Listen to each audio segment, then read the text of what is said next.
உங்களுக்கு மேரேஜ் மார்ச்சுக்கு அப்புறம் கண்டிப்பாக நல்ல இடத்துல வந்து பொண்ணு அமையும். அண்ணா எனக்கு குழந்தை எப்போ பிறக்கும் அப்படின்னு கேட்டிருக்கீங்க. இந்த குழந்தை பாக்கியம் என்ற ஒரு விஷயம் இருக்கு இல்லையா, அது இங்கே வந்து பார்த்தீங்கன்னா ஒரு 5000 6000 பேருக்கு மேலே நம்ம ஜாதகம் பார்த்து சில வழிமுறைகள் சொல்லி பிறந்துருச்சு. நீங்கள் உங்கள் கணவன் மனைவி 2 பேருடைய ஜாதகத்தையும் வாட்ஸ்அப்பில் அனுப்பணும். அதை பார்த்தோம் அப்படின்னா அதுக்கு என்ன காரணத்தால் இந்த குழந்தை பாக்கியம் தடையாகுதுங்கிறத கண்டுபிடிச்சி அதுக்கான வழிபாடுகளை பண்ணிங்கன்னா கண்டிப்பாக குழந்தை பிறந்துடும். அது நம்ம கேரண்டியாக சொல்ல முடியும்.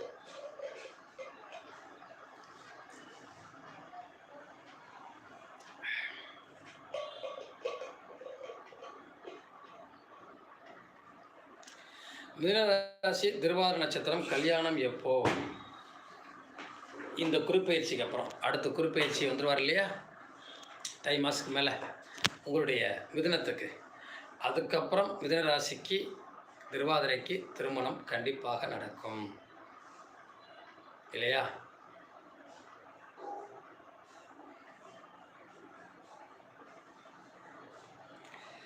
கும்பராசி அப்படின்னு சொல்லியிருக்காங்க. புரட்டாதி நட்சத்திரம் சொல்லியிருக்காங்க. புரட்டாதி நட்சத்திரம் குபேரன் பிறந்த நட்சத்திரம் சொல்லுவோம்.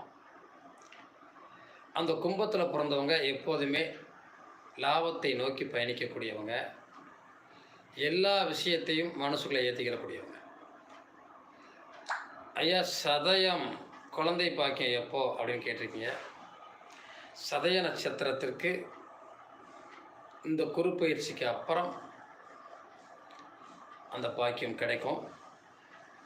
இந்த குழந்தை பாக்கியம் அப்படிங்கிறது ரொம்ப முக்கியமாக பார்க்க வேண்டிய விஷயம். அது உங்கள் 2 பேர் கணவன் மனைவி 2 பேர் ஜாதகத்தையும் பார்த்தோம்னா கண்டிப்பாக அந்த குழந்தை பாக்கியம் எப்போன்னு தெரிஞ்சிடும். இந்த சதயம் அப்படிங்கிறது ஒரு அமானுஷ்ய சக்தி உணரக்கூடிய நட்சத்திரம். அவங்க வீட்டில் சாமி ஆடுறவங்க, கோவில் கும்பிட்றவங்க, தெய்வ வழிபாடு பண்ணுறவங்களாம் இருப்பாங்க. கண்டிப்பாக உங்களுக்கு திருமண வாழ்க்கை கைகூடி வருங்கிறதுல சந்தேகம் இல்லை. அதுவும் இந்த மார்ச்சுக்கு அப்புறம் கிடைக்கும்.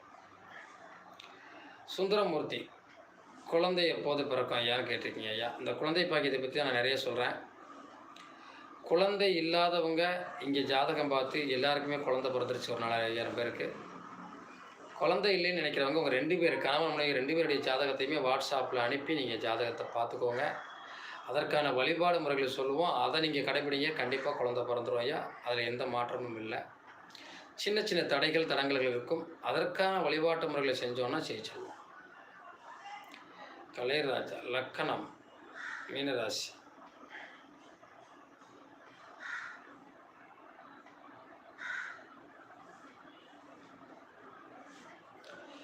எனது மகன் 2 குழந்தைகளோட கஷ்டப்பட்டுக்கிட்டு இருக்கான் அப்படின்னு சொல்லியிருக்கீங்க. வேலை இல்லை அப்படின்னு. இந்த வேலை இல்லாமல் போகிறதுக்கு காரணம் ஜீவனஸ்தானம் கர்மா அப்படிங்கிறது தான். நிறைய பேர் இங்கே கேட்டிருக்கக்கூடிய குழந்தை பாக்கியத்தை பற்றி தான் கேட்டிருக்கீங்க. குழந்தை பாக்கியத்தை பற்றி தான் கேட்டிருக்கீங்க. இந்த குழந்தை பாக்கியத்திற்கும் 5ஆம் இடத்திற்கும் சம்பந்தம் உண்டு. ஜீவனஸ்தானம் தொழிலுக்கும் 10ஆம் இடத்திற்கும் சம்பந்தம் உண்டு. இப்போ இந்த கடன் போடுவதற்கும் 6ஆம் இடத்துக்கும் 10ஆம் இடத்துக்கும் சம்மந்தம் உண்டு. இந்த கடன் பிரச்சனை, குழந்தை பாக்கியம் தடை, பொருளாதாரத்தில் சிக்கல், இது எல்லாம் சரி பண்ணணும்னா இந்த கர்மஸ்தானம் சொல்லக்கூடிய 10ஆம் இடம் எப்படி இருக்கிறதுன்னு பார்க்கணும். 5ஆம் இடம் எப்படின்னு இருக்கிறத பார்த்து அதற்கான வழிபாட்டு முறைகளை செய்யும்போது குழந்தை பிறந்துடும்.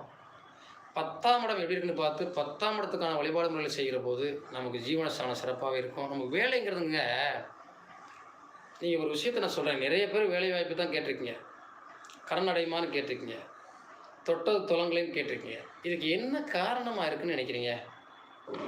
நான் அடிக்கடி சொல்லுவேன், தன்னுடைய ஜாதகத்தில் 1, 5, 9 பலமாக இருந்தால் வாழ்க்கையில் ஜெயிச்சிருவோம். வேலை கிடச்சிரும், குழந்தை பாக்கியம் கிடச்சிரும், பொருளாதாரத்தில் சிறப்பாக இருக்கும். இது கெட்டு போகும்போது தான் நம்ம தொழிலில் பிரச்சனை வருது, வேலை வாய்ப்பில் பிரச்சனை வருது, குழந்தை பாக்கியத்தில் பிரச்சனை வருது. அப்போ அந்த வேலை வாய்ப்பும் கிடைக்கல, குழந்தை பாக்கியத்துலேயும் பிரச்சனை, பொருளாதாரத்துலேயும் பிரச்சனை. அப்போ இதை சரி பண்ணுறதுக்கு என்ன வழி அப்படின்னா, அதற்கான அந்த இடத்துல எந்த கிரகம் தடையை ஏற்படுத்துகிறதோ